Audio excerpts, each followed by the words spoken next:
Գիտեք, ես խորում կիսում եմ այդ մոտեցումը հայկական կողմի, որ բանակցություններին կամ ինչպես Փաշինյանը բառացիորեն ժամեր առաջ հերթական լայվում ասաց, գոնե այս պահին, երբ որ բանակցությունները վերսկսելու փորձեր են արվում, չի կարելի process-ին մոտենալ հաղթանակ պարտություն մոդելով, այսինքն ի վերջո բանակցությունները նրա համար չեն, թե ով է ավելի լավ բանակցորդ, ով է մյուս կողմին փակուղի մտցնում։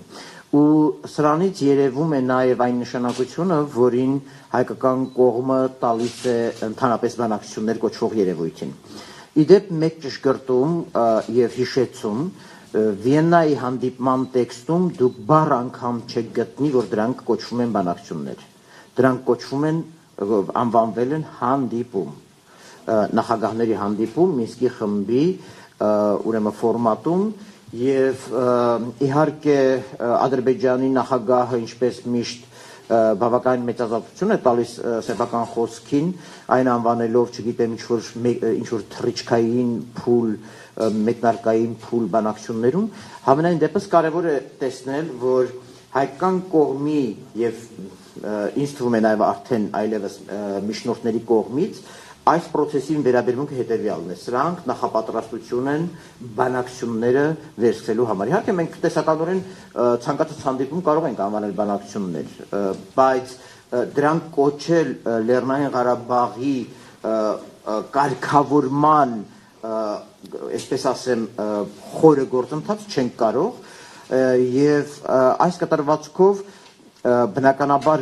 մյուս կողմին անկյուն մղել կամ աշխատել կարճաժամկետ տակտիկական նպատակի վրա ուղղակի ստիպել, որ Ալիևը ինքը հրաժարվի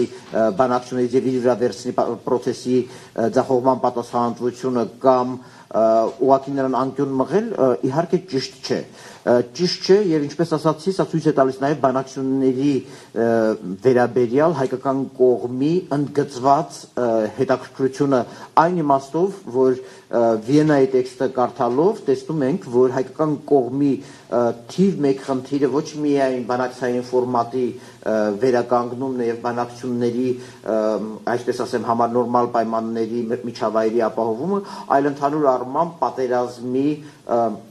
հեռացումը, տարածաշրջանի ավելի կայուն եւ ինստիտուցիոնալապես երաշխավորված ստաբիլացումը, ինչը իհարկե փորձ է արվում անել 2016 թվականի ապրիլյան պատերազմից հետո։ Եվ այն ինչ մենք կարդում ենք բուն հայտարարության մեջ, տեսանելի է դարձնում, որ դրանք առաջին հերթին վերաբերում են հայկական կողմի ավանդական պահանջին, որ ունեցել են 2016 թվականի ապրիլյան պատերազմից հետո, այն է բացառել երկու կողմերի թշնամանքը մեծացնող, երկու կողմերի անվստահությունը մեծացնող որևէ քայլեր, կլինի դա ուրեմն սահմանային միջադեպերի տեսքով, կլինի դա հանդիպումներին նախորդող կամ հաջորդող հրադադար ռեժիմի խախտումների տեսքով, կլինի դա ուրեմն որևէ այլ թշնամական ակտով, սա այն է եղել, ինչը հանուն արդարության նախկին իշխանությունն էր ձևակերպում հետևյալ պատկերավոր բառով, ինչպես Սերժ Սարգսյանը մեկ անգամ ձևակերպեց, անհնար է մեկ ձեռքով կրակել, մյուս ձեռքով բանակցել։ Այժմ միջավայրը կայունանում է եւ ակնհայտ է նաեւ, որ այստեղ Ադրբեջանի նախագահին տրված է ետ քայլ անելու հնարավորություն, որովհետև ապրիլյան պատերազմը ինձ թվում է արժի սրա մասին խոսել, երկարաժամկետ առումով փակուղու մեջ է դրել Ադրբեջանին, որովհետև նախ այդ պատերազմը, որը տեղի ունեցավ 3 տարի առաջ հենց այս օրերին, այդ պատերազմը չբարելավեց Ադրբեջանի դիրքերը բանակցային գործընթացում, անգամ այդ պատերազմը ընդհատեց բանակցությունները ընդհանրապես, փաստացիորեն 2016 թվականի ապրիլյան պատերազմից հետո անգամ եթե Սերժ Սարգսյանը եւ Իլհամ Ալիևը հանդիպել են, ապա այդ հանդիպումը եղել է ոչ այնքան կարգավորման մասին, որքան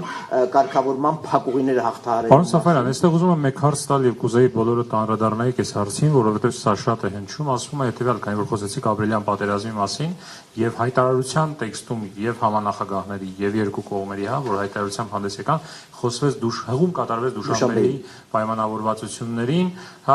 եւ ոչ մի խոսք չգնաց ապրիլյան պատերազմից հետո կամ ապրիլյան պատերազմից հետո Վիեննայի Սանկտ Պետերբուրգի պայմանավորվածություններին, եւ հիմա որ մենք խոսում ենք միջավայրի որոշակի կայունացման մասին, հարց է հնչում, արդյոք դա որևէ երաշխիք ունի, որ այսօր կայուն է եւ վաղը անկայուն չի լինի, որովհետեւ կայունության երաշխիքներից մեկը այն էր, որ կատարվեին Վիեննայի եւ Սանկտ Պետերբուրգի պայմանավորվածությունները, դրվեին համապատասխան սարքավորումները, այսպես ասած, սահմանին, շփման գծում, ուրեմն հետաքննության միջազգային մեխանիզմներ մշակվեին, ներդրվեին եւ այլ։ Դրանք չկան։ Եվ հիմա հարցը հնչում է հետեւյալ կերպ. Ալիևը արդյոք մարսեց ապրիլյան պատերազմը եւ մարսեց դրանից հետո ձեռք բերած պայմանավորվածությունները։ Իրականում, եթե խոսենք ապրիլյան պատերազմը մարսելու մասին, իրավական առումով, եթե խոսում ենք որևէ միջազգային ատյանում հարուցված պատասխանության մասին, ապա Հայաստանը ինքն էլ երբևիցե այդպիսի ուրեմն առաջարկ չի ներկայացրել, ցավոք սրտի, եւ այս կտրվածքով իհարկե կարող ենք ասել, որ դա տեղի ունեցավ, բայց մի բան ակնհայտ է, որ եթե մենք տոտալ ասում ենք, որ միջադեպերի հետաքննության մեխանիզմներ կամ տեսանկարահանող սարքեր տեղադրված չեն, ապա դա այդպես չէ։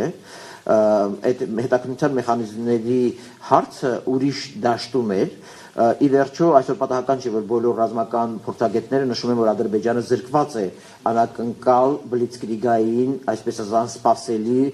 ռազմական հարձակման հնարավորությունից, որովհետև տեսասարքեր այնուամենայնիվ տեղադրված են սահմանի վրա եւ առաջի հերթին Արցախ ադրբեջանական շփման գծում։ Խնդիրը ուրիշ բանի մոտ չէ, բայց դա միևնույնն է, դա ինքը հետագայում փաստական հիմք է հանդիսանալու ուրեմն հակառակորդ կողմի գործողությունների գնահատման համար։ Այստեղ խնդիրը այլ դաշտում էր, որ այդ մեխանիզմը իրավունք էր վերապահում Մինսկի խմբին ֆորմալ իր մանդատին ավելացնել մի լիազորություն, որով ինքը կարողանալու էր, այսպես ասած, մեղավորներ կամ հետաքննություն իրականացնել։ Հիմա այս կտրվածքով, եւ որ մենք խոսում ենք Դուշանբեի հիշատակման մասին, մենք եթե ուշադրություն դարձնենք ձևակերպումներին, դրանք անուղղակիորեն հղում են կատարում նաև նախկին բանաձևերին, ի վերջո Վիեննայի պայմանավորվածությունները, սրանք մնում են թղթի վրա գրված պայմանավորվածություններ, իհարկե լուծումների առումով չներդրված, եւ նաեւ նույն կերպ իհարկե այժմ չենք կարող տարածաշրջանի կայունացումը կամ կայունությունը այսպես 100% հիմնավոր կամ երաշխավորված համարել, որովհետև այստեղ էլ դեռևս չկան այն լուծումները, որոնք պետք է լինեն։ Միգուցե հետագայում, երբ մենք գնանք հումանիտար ուրեմն գործողություններին, միգուցե երբ որ մենք գնանք կողմերի վստահության ամրապնդման գործողություններին, արդեն առարկայական լուծումների դաշտում մենք կարող ենք տեսնել շատ ավելի հետաքրքիր զարգացումներ։